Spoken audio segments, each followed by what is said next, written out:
एक आदमी को 4 बेटा था, किसी को नहीं पढ़ाया, किसी को नहीं पढ़ाया, जाहिल अक्खर जाहिल रखा। जानते हैं ये उस जमाने की बात है जब कुरान पढ़ने वाले बहुत कम थे, इक्का दुक्का कुरान आदमी पढ़ने जानता था।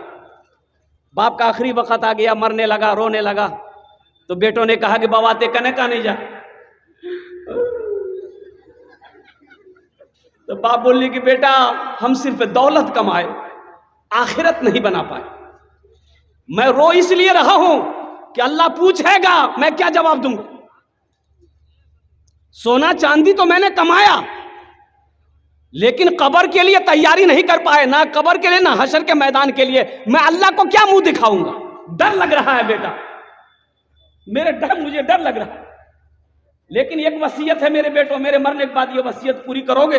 तो बेटों ने कहा कि अब्बा बोलिए तो सही क्या वसीयत है। कहा कि बेटा जब मैं मर जाऊं ना तो मेरे पल्ले तो कुछ अमल है नहीं, ना नमाज है, ना रोजा है, ना ज़कात है, ना सदका है, ना खैरात है, कुछ नहीं है बेटा, हम कुछ किए ही नहीं दुनिया में। तो बेटा किसी कुरान पढ़ने वाले को लाकर, हाफिज कुरान को लाकर ना कुरान पढ़वा कर मेरे हक में दुआ करवा देना, शायद अल्लाह कुरान के सदके में मेरे गुनाह को माफ कर दे। तो बेटों ने वादा किया कि अब्बा एक वसीयत क्या, अगर 10 वसीयत भी आपकी होगी तो पूरी करेंगे, इसलिए कि आपने हम लोगों के लिए दौलत इकट्ठी की है।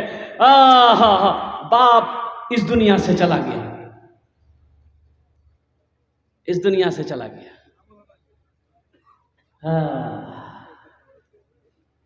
इबादत करो तुम,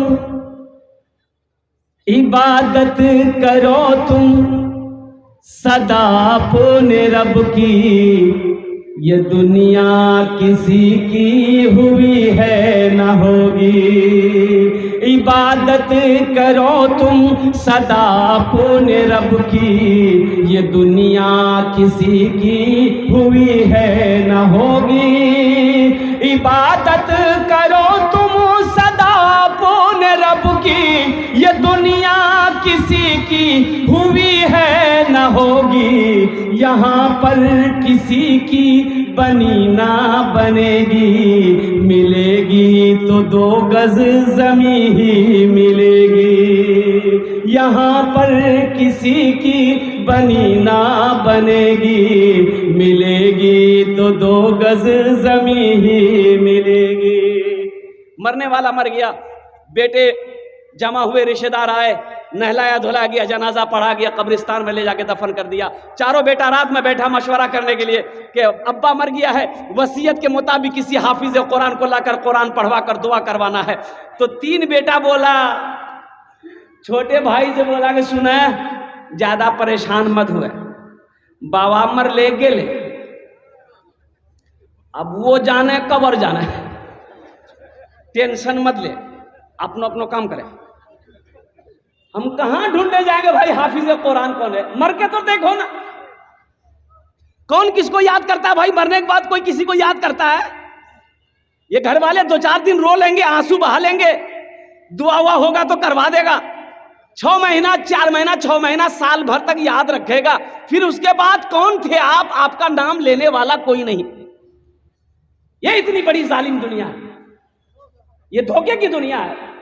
दुनिया की हकीकत मच्छर के पर के बराबर नहीं है। मुस्तफा कायनात सल्लल्लाहु अलैहि वसल्लम ने इरशाद फरमाया, ये धोखे की दुनिया, निकलो, दुनिया की मोहब्बत को दिलों से निकालो, अल्लाह अल्लाह के रसूल की मोहब्बत को दिलों में बसाओ। छोटा बेटा ना बोला कि नहीं आप लोग मत जाइए, लेकिन हम जाएंगे। पूर्णिया में हाफिज नहीं मिलेगा, हम कटिहार चले जाएंगे, सुपौल चले जाएंगे, मधेपुरा चले जाएंगे, दरभंगा चले जाएंगे, जहां मिलेगा लग पकड़ के लेंगे। निकल गया, सुबह हुई निकल गया, चला गया मधेपुरा। देखा एक बाबा गली में भीख मांग रहा था और कुर्बान जा। छोटा बेटा चला गया, निकला मधेपुरा चला गया। एक बाबा से मुलाकात हो गई, बाबे से मुलाकात हो गई, भीख मांगने वाले से मुलाकात हो गई। कहा कि बाबा आप गली गली घूमते हो, आपकी नजर में कोई हाफिज कुरान है, कोई कुरान पढ़ने वाला है? तो बाबा ने कहा कि बेटा बात क्या है? कहा कि मेरे अब्बा की वसीयत थी, मेरे मरने के बाद किसी कुरान पढ़ने वाले को लाकर कुरान पढ़ा कर दुआ करवा देना। तो बाबा ने कहा कि तुम्हारा घर कहाँ है? बोला कि मेरा घर पूर्णिया। तो बाबा ने कहा कि पूर्णिया में कोई कुरान पढ़ने वाला नहीं मिला? बोला कि ला यही तो मुसीबत है, अगर पूर्णिया में कुरान पढ़ने वाला होता तो हम मधेपुरा काहे के लिए आते? तो बाबा सोचने लगा कि रे बाप, ये तो बड़ा अच्छा मौका है। जब पूर्णिया में कोई कुरान पढ़ने वाला नहीं है तो कहे ना हम हाफिज कुरान बन जाए। अरे गलती कोई पकड़ लेगा? जब कोई जानता ही नहीं तो पकड़ेगा कैसे? बोला बेटा आप समझो परेशानी दूर तुम्हारी। बोला कैसे? बोला कि हम हाफिज कुरान भी हैं, कारी कुरान भी हैं। अब पक्का जाहिल था। बड़ा खुश हुआ, पकड़ के घर ले आया। बोला पढ़े? बोला यहाँ मत पढ़िए, कब्रिस्तान में पढ़िए मेरे अब्बा का कब्र में बैठ के। बोला ठीक है जाओ तुम घर जाओ। बोला नहीं घर नहीं जाएंगे, मेरे सामने पढ़िए। पढ़ना शुरू किया, खुदा मैं तो कुछ जानता नहीं, ए खुदा मैं तो कुछ जानता नहीं, ए खुदा मैं तो कुछ जानता नहीं। लड़का बोली मुझे साहब बड़ा अच्छा पढ़ी। दूसरा भाई भी एक जाहिल को पकड़ के लिया। बोला कि छुटका ला सकता, हम नहीं ला सकते। वो भी एक जाहिल को पकड़ के लिया, घर लाया, खाना पीना खिलाया। बोला पढ़े? बोला यहाँ मत पढ़िए, मेरा छोटा भाई का हाफिज साहब कब्रिस्तान में पढ़ रहा, आप उसी के बगल में बैठ के पढ़िएगा। बोले वाह वो हाफिज साहब है? बोला अच्छा वो हाफिज साहब होगा, जितना हमको मिलता है आधा उसको दे देंगे, आधा तो बचेगा। जब ये गया, ये लंबा कुर्ता, लंबी दाढ़ी, लंबी टोपी, वो जो पढ़ रहा था वो पढ़ना बंद कर दिया। ये लागे जी असली आवे जी, ना ये असली था ना वो असली था। बस जाके ये बैठा, सलाम दुआ हुई, बैठा। दोनों भाई खड़ा है कि पढ़िए आप लोग। बोला बाबू उतरा घर जो हमारे पढ़ते रहो। बोला नहीं सामने में पढ़ो। तो पहला वाला बोला कि अब असली है कि नकली है पता कर लेंगे, जो होगा देखा जाएगा। पढ़ना शुरू किया, ए खुदा मैं तो कुछ जानता नहीं, ए खुदा मैं तो कुछ जानता नहीं। दूसरा वाला समझ गया कि पक्का जाहिल, तो वो भी पढ़ना शुरू किया, जैसन तू वैसन में, जैसन तू वैसन में, जैसन तू वैसन में, जैसन तू। हाँ हाँ हाँ मेरे भाइयों, तीसरा भाई वो भी गया, एक जाहिल को पकड़ के लिया, तीसरे कोने में बिठाया। चौथा भाई कहाँ मानने वाला था, बोला कि 3 ला सकता है तो हम बाप का बेटा नहीं, हम भी तो ला सकते हैं। वो भी भागा गया, एक जाहिल को पकड़ के ले आया, चारों को 4 कोने में बिठाया। बोला अच्छा ये बताइए आप लोग, बाबा के जन्नत पहुंचाने में कितना दिन लगता? तो रात निकल की बेटा जन्नत बहुत दूर है, कम से कम 2 महीना लगतू। बोला 2 महीना लगो कि 4 महीना? बाबा की जन्नत ऐसी नर बाहर मत छोड़िया। 2 आदमी हाथ पकड़िए, 2 आदमी पैर पकड़िए, मेरे अब्बा को जन्नत के अंदर में दाखिल कर दिए। कुर्बान जाओ। पहला पढ़ना शुरू किया, ए खुदा मैं तो कुछ जानता नहीं। दूसरा बोला जैसन तू वैसन में, जैसन तू वैसन। तो तीसरा समझ गया कि ये दोनों दोनों दोनों पक्का जाहिल है।